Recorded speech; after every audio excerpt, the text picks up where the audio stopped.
Derek, Test, spot on. Extreme heat was at the center of this discussion with an addiction doctor that we spoke to here in Phoenix. More than 65% of all heat-related deaths so far this year are drug-related. So Arizona's overdose death rate now twice the national average, according to this New York Times report. They had an all-time high in Arizona last year, 43.5 per 100,000 people.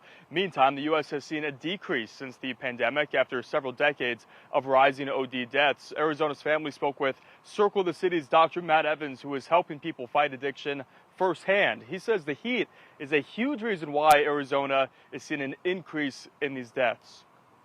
Or methamphetamine or cocaine really raise the heart rate, and they also cause hyperthermia themselves. So that means increased heat or body temperature. So when you combine those two things, external heat and something that causes internal hyperthermia, you're going to be more at risk for heat related illness or a heat stroke.